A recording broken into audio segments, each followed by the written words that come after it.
picture of you.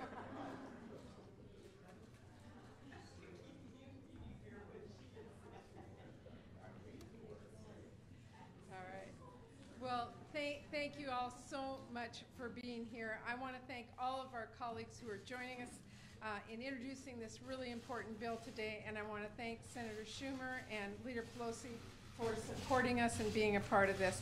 But I especially want to thank all the moms and dads who brought their little ones. Thank you all for being here. Many working parents here and around the country are going to tell you that their housing, their health care, their basic costs of living have risen and their paychecks are staying the same. For too long, our economy has favored those at the top, leaving working families and our middle class behind. Perfect. Don't be upstaged at all. No. That's why we are all here today fighting for a better deal for an economy that works. One of the most common challenges that I hear from working parents is finding affordable, quality health care. The skyrocketing costs of health care today, child care today, are forcing parents to pay more than they make, and some are even being forced to quit their jobs. And a lack of high-quality early learning programs, especially for children with disabilities or those living in our rural areas, can impact kids throughout their lives. I am really glad you're listening. Excellent. I know we can do better than this, so I'm very proud to be here today to introduce the Child Care for Working Families Act today. This is a bold and a comprehensive plan that will tackle the skyrocketing costs of child care by making sure that parents are not forced to pay more than they can afford. And it will improve access to high-quality preschool programs to make sure every child is prepared for success in kindergarten and beyond. And that has to include investing in the tireless women and men who care for our children day in and day out with better training and a living wage.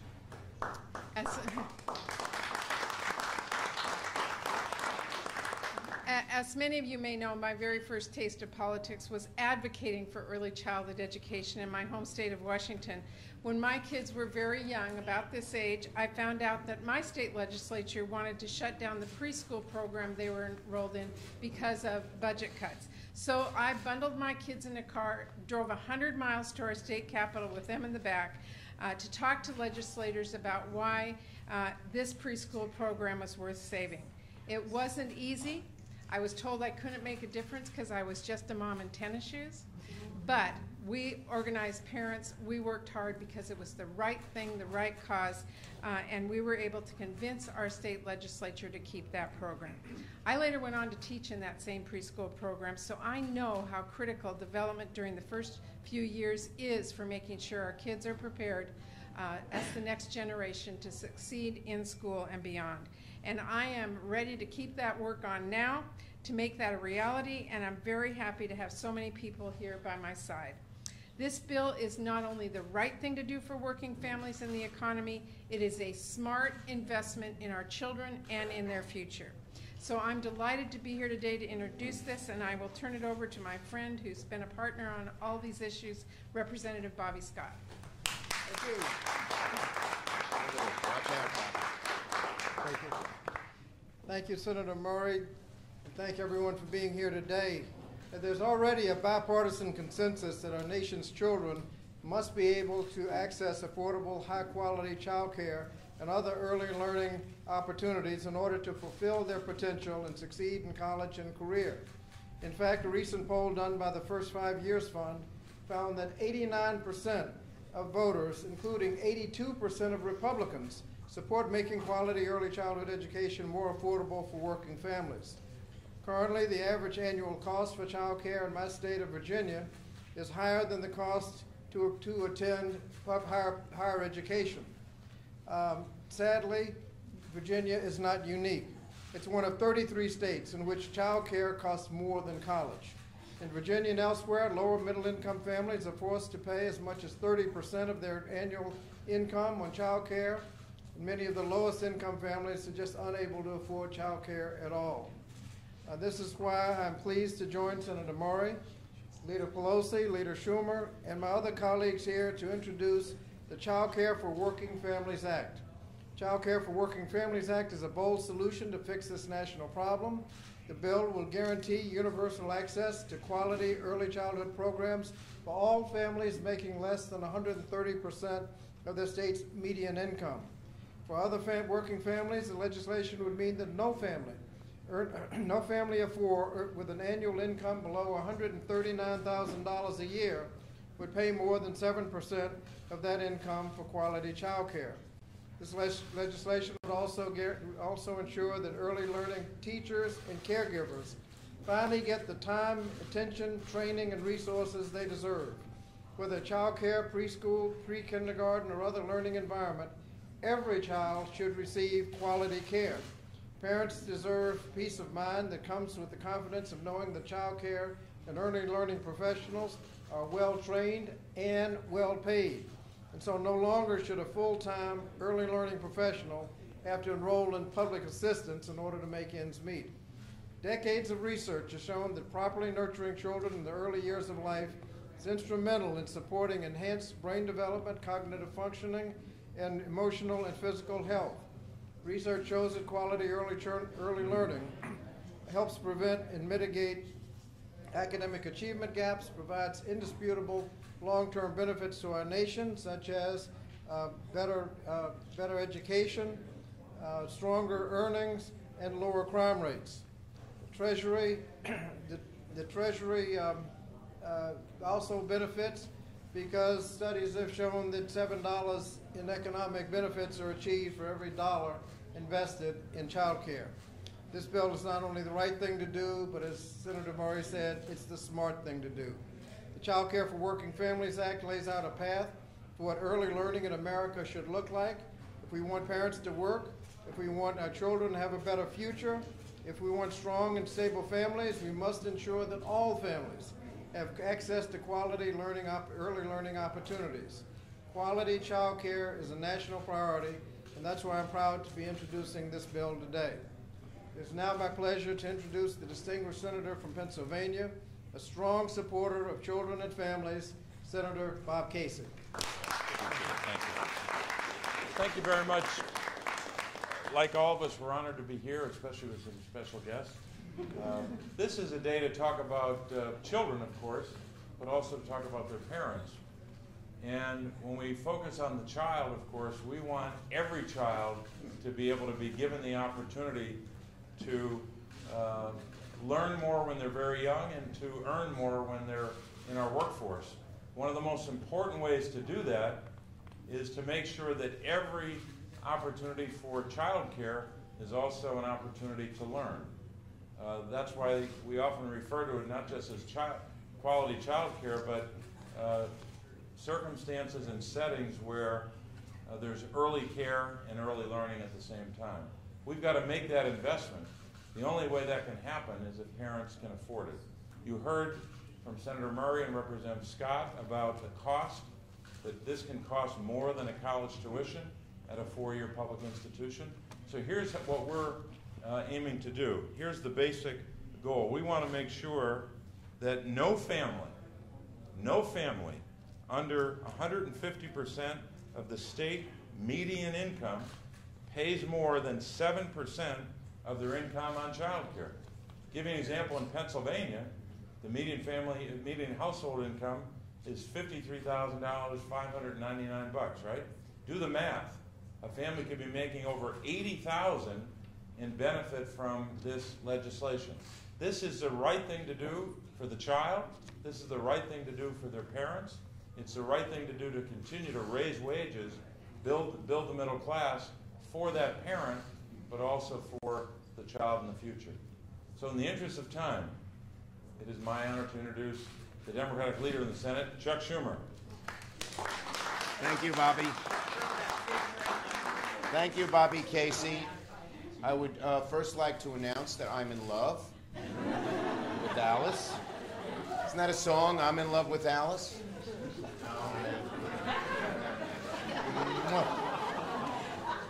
And would also like to announce the one thing missing in my life is grandchildren.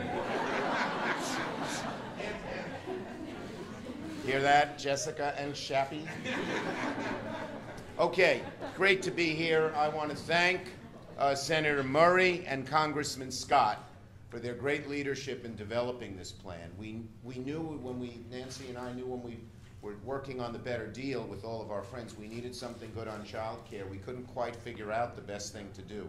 And lo and behold, Patty and Bobby, with great thinking and so much energy, came out with just the right plan. And we're so proud to be supporters and as part of our better deal. And look, we all know this. Too many Americans, old and young, think that the system is rigged against them and no one has their back. Take-home pay is too low. Everyday costs are too high. It's a struggle to get ahead. Democrats believe that Americans deserve a better deal, so this country works for everyone again, not just the elites and not just the special interests. So we've been focused like a laser on helping the middle class and those fighting to get there. And today, we're offering a better deal to American families when it comes to caring for their wonderful little children. In my home state of New York and in many states across the country, quality child care, especially when you have more than one child, can often cost more than the take-home pay of one parent, or more than the rent. This is not just acceptable. According to a new report from Care.com, the majority of American households spend more than 10% of their total income on child care. A fifth of all households in America spend more than a quarter of their income on child care. The world has changed. When I was a kid, my family was typical. My dad worked, my mom stayed home and raised the kids. There was no need for child care. Today, the majority of families are either single-parent families or families where both parents work. Child care is a necessity, but it is so expensive that just like college tuition, it has families up late at night worrying, how are we going to pay for this? How are we going to pay? And so what it does is it forces far too many parents, it forces far too many parents to choose between going to work and paying for child care, and that is not right.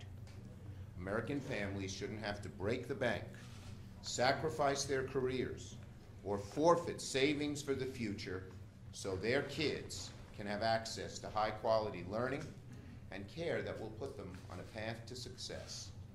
We also know that early learning from birth to age 4 is critical for our young children. This is the time in their lives most important for cognitive development. It's an investment we're making here. Not just making people's lives easier, not just making sure they can afford it, but it's investment in our kids. Almost as important as the milk they drink. That was not in my notes. I thought it up all by myself.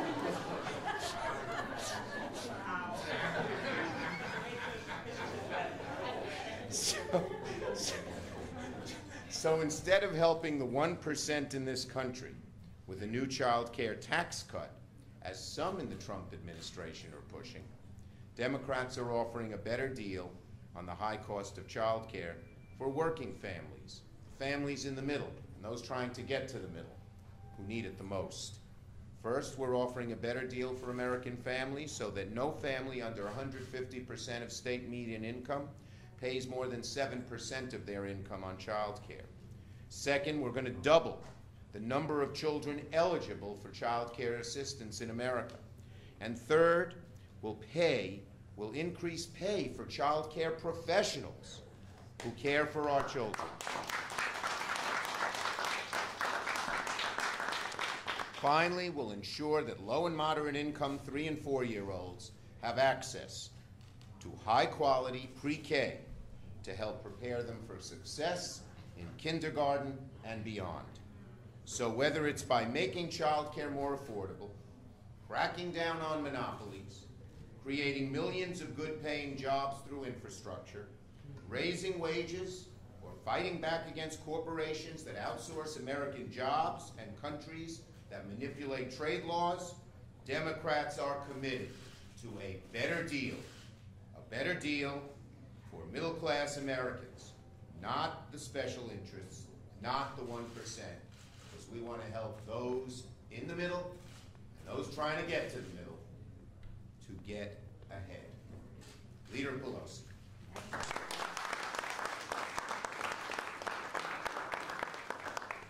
Let us acknowledge the greatness of our Senate Democratic leader in his rehearsal for grandparents. That wasn't in her notes either. Thank you, Mr. Leader, for your leadership on this subject and as it part of our better deal. Part of it is better jobs, better pay, better future. And the better future part of it is about not only increasing income to families, but lowering cost to them and equipping the families for the tools for the future. Lowering cost of child care for America's working families, as the leader said, the middle class and those who aspire to it, is really a transformative step that our country should have taken a long time ago, must take now. And that's why I'm very grateful to our two lead sponsors for the legislation. It was a good day for all of America's children when Senator Murray had to get in that car and drive 100 miles to speak for her own children. And since she has come to the Congress and even before, she has seen the needs for her children as the needs of all of America's children. Thank you for your leadership, Senator Murray.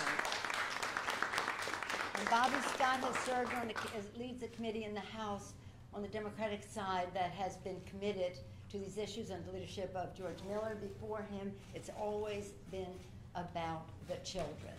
We see many monuments in Washington, D.C., and when young people come here and they see buildings and statues and this, I say to them, we honor our past, we revere our founders and thank them, but what we do here is about you. It's about the future, and this is about the future.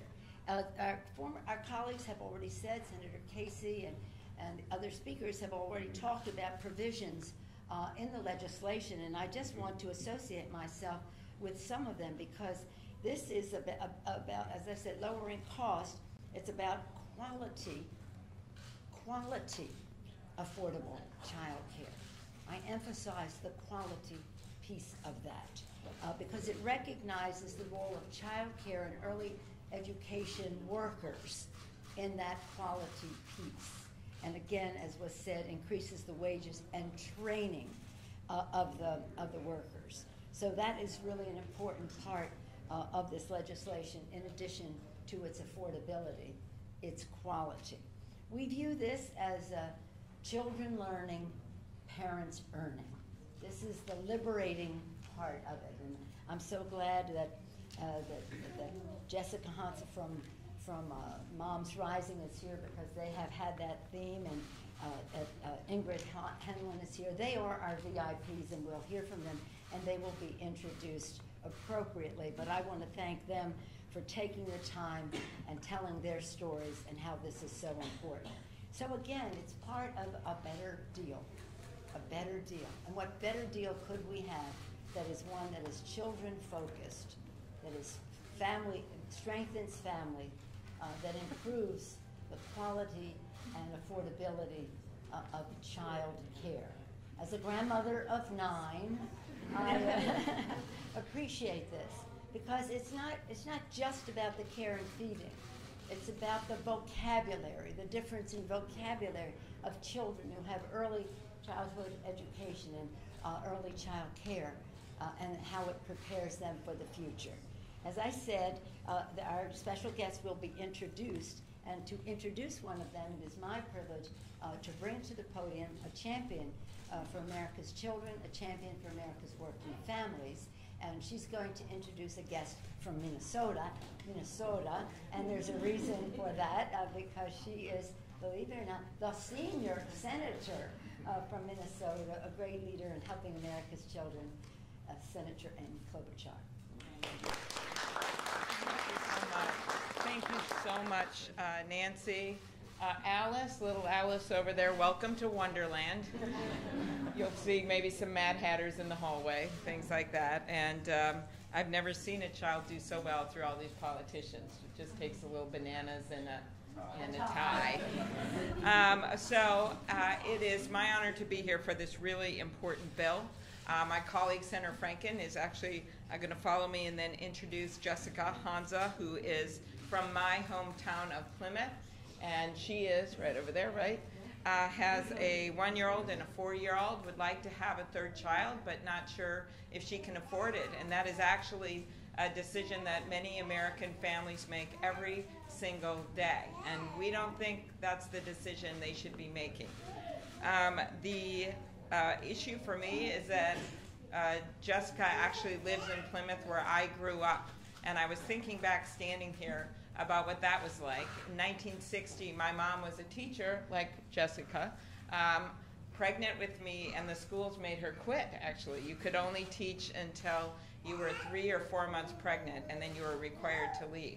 And so then she was home for 16 years with me and my sister until my parents got divorced, and then she had to go back to teaching. And back then, it wasn't quite an option to have childcare. And actually, as we all know, with the cost of living lower in a suburb like a new suburb at the time like Plymouth, they could get by with one income. So you have two things going on here. One, a lot of women or men want to keep working. And two, a lot of them have to keep working.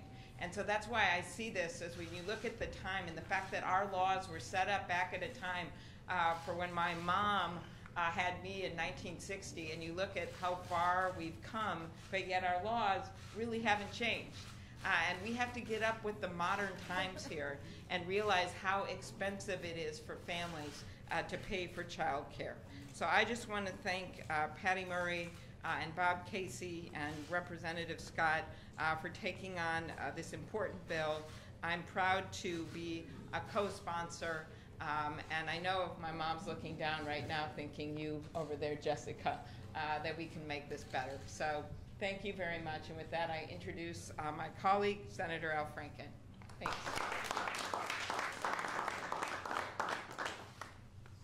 Thank you, Amy. Jessica is from Plymouth, Minnesota, where the senior senator, Senator Klobuchar, grew up, and now she teaches at the junior high I went to in St. Louis Park.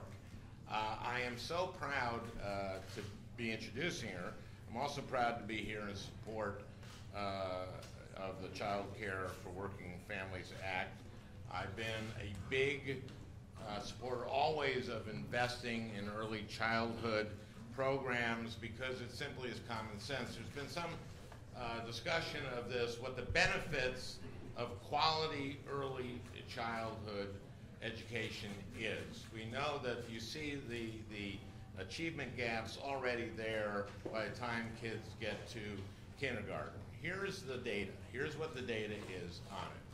A child that has had a quality early childhood education is less likely to go into special ed, is less likely to be left back a grade, has better health care outcomes.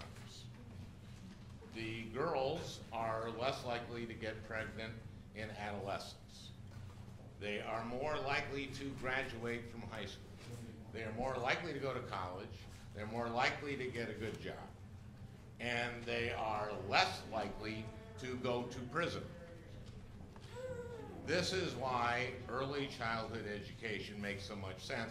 And that does mean investing in our early child care providers and the men and women who take care of our children, of our most precious entities like Alice. And the other reason to do this, not only is it return on investment, but if you look at Alice, the reason to do this is they're just beautiful. They're beautiful little kids. And they deserve quality care. And they deserve to grow up that way. And I want to introduce Jessica, who is the mother of two, as Amy said. She's from Plymouth, where Amy grew up. And you're here to talk today about the importance of affordable, high-quality child care Thank you for being a teacher at Sales Park Junior High. And here. Get over here.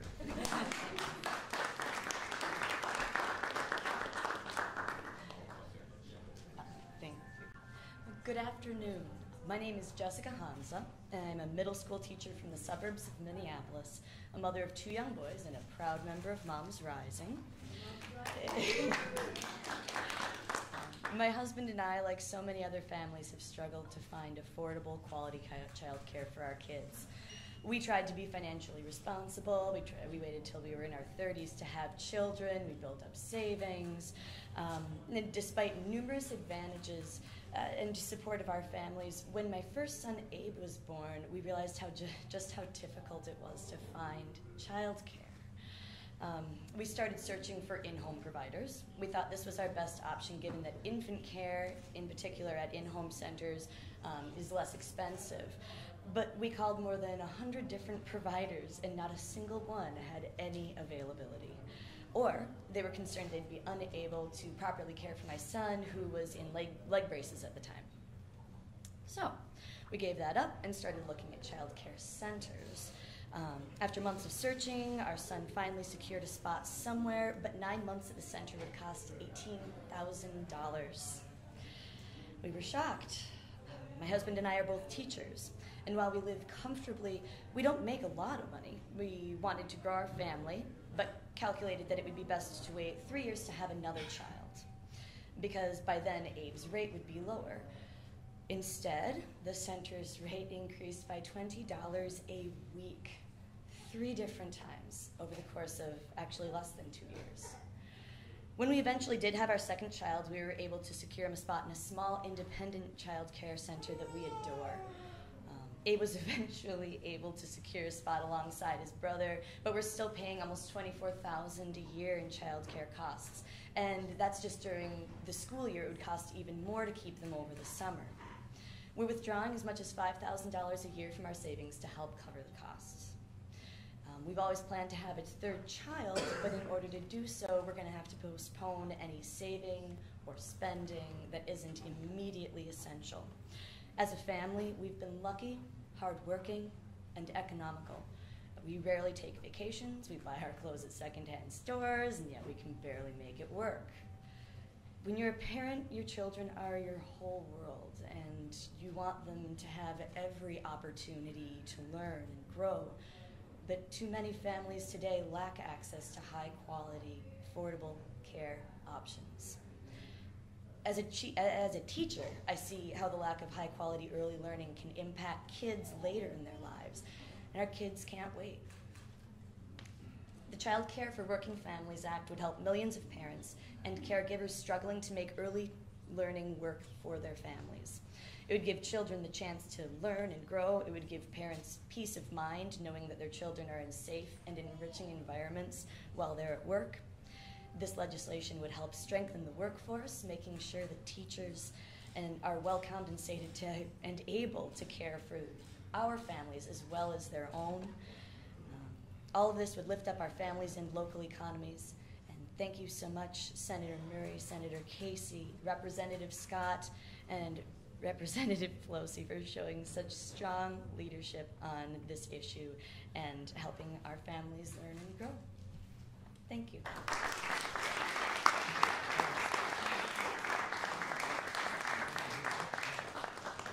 Jessica, thank you for your powerful testimonial. And you know, education from birth through college and beyond is frankly the single most important investment that we can make in our nation's future and in our people. It's the best tool we have to make sure that every child gets the right kind of start to succeed, no matter their race, their background, their geography, their parents' income, to make sure that they have the tools they need to succeed in school and beyond. And we know that high quality early childhood education works, and it makes all the difference for kids. In Colorado, students who were enrolled in preschool were shown and demonstrated more likely to perform well in schools later on as they have across the country. But the reality is today, so many parents across our country are priced out of high quality preschool and child care. I hear this all the time from constituents back home in Colorado. from working families who are struggling to come up with the thousands of dollars a year they need for preschool for their kid. That's why in my home state, only half of 3- and 4-year-olds are enrolled in preschool. Many more want to, but the parents can't afford it. That number is simply unacceptable. No child should be denied the right start in life just because of their family's economic circumstances. And parents shouldn't have to face that burden of not being able to afford what their kids need to succeed. That's why I'm so excited as the ranking member on the Early Childhood and Kindergarten through 12th grade subcommittee in the House to be joined by House and Senate colleagues to introduce the Child Care for Working Families Act to finally give all families access to affordable child care in preschool. What's very best for kids is very best for our future and best for our country. And I look forward to working with my colleagues on both sides of the aisle to help make access to child care and high-quality preschool a reality in every part of our country. Thank you.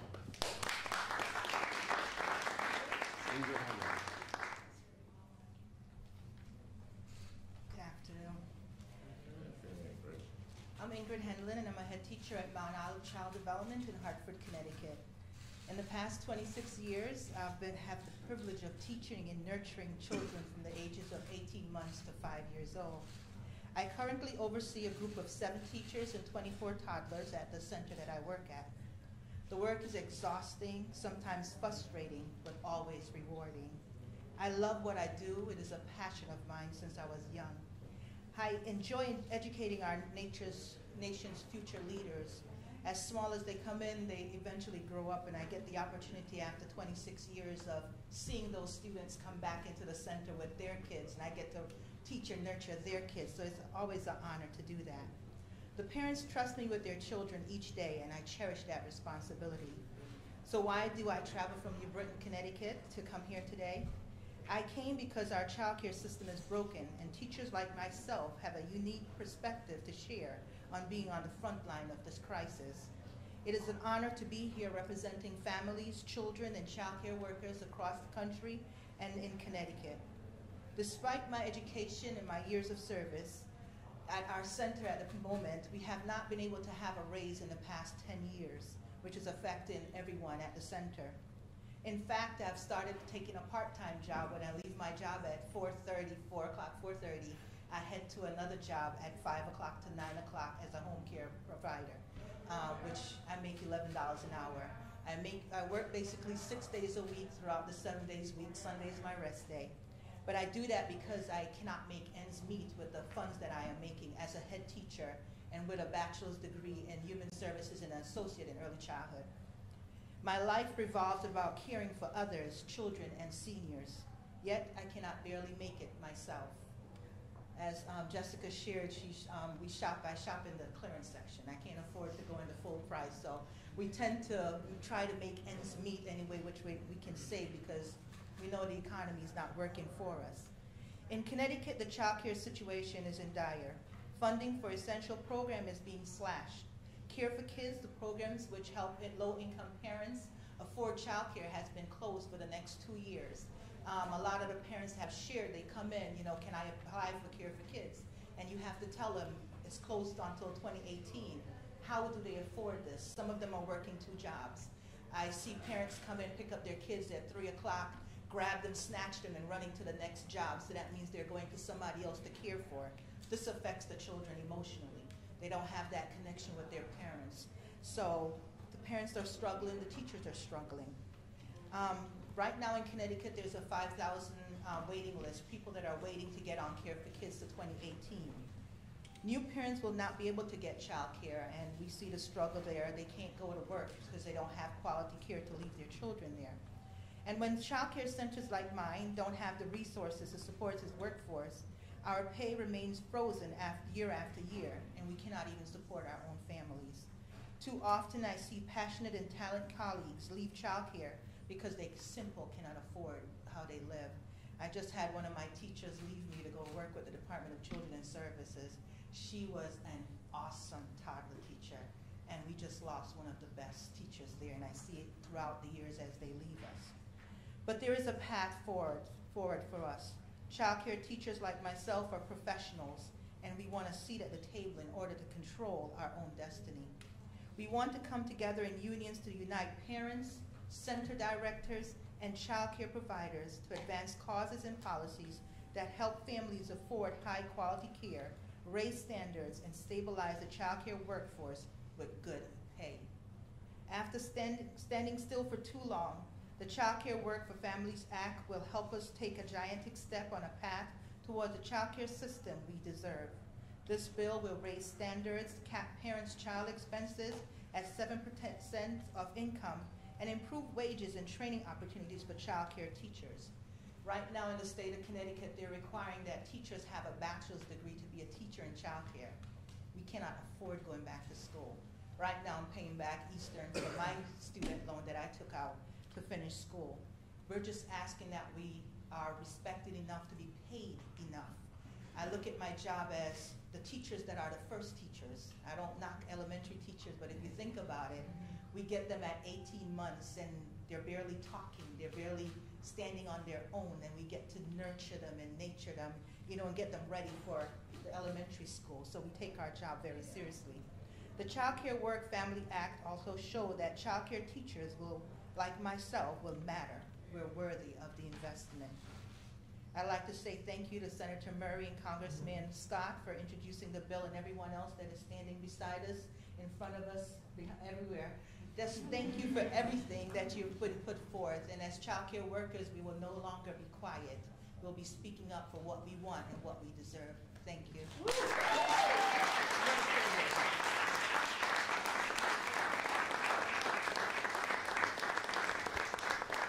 Doesn't seem fair that I have to follow you.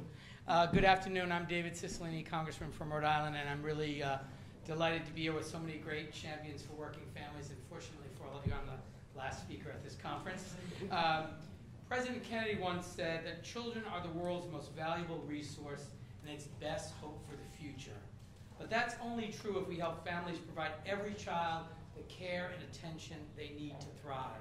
And the reality is that childcare has become unaffordable for too many Americans. And it's one of the key pillars of a better deal for working families is lowering costs in people's lives, and childcare is one of them. There are a lot of things that are holding working families back, but few are as staggering as the cost of childcare. In my home state of Rhode Island, as an example, the annual cost of childcare for an infant is $1,000 higher than the cost of tuition at a 4-year public university for that same child. A single mom in Rhode Island who earns the median annual income will end up paying half of her annual salary in childcare. This is completely wrong and unsustainable. And we know that the cost of child care continues to increase, so this problem isn't going to go away if left alone. And so that's why I'm really excited that the first bill that we're introducing as part of our economic agenda, a better deal, better jobs, better wages, a better future, is the Child Care for Working Families Act. I want to thank Senator Murray and Congressman Scott, two incredible champions, and who have not only worked on this issue, but so many issues important to working families. But this act is based on restoring the simple premise that if you work hard and play by the rules, you and your family can get ahead. It means that working people won't have to pay more than they can afford for childcare, not in this country. It means that working people, not just the wealthy, will get their kids into high-quality preschool. And it means that working people, not just the wealthy, won't have to choose between caring for their kids and pursuing a career. As Democrats, we believe the American people deserve a better deal than the raw deal they're getting right now. A deal that includes affordable child care for every working American and for every child in this country. And I'm delighted to be here with all my colleagues to support and co-sponsor this incredible piece of legislation.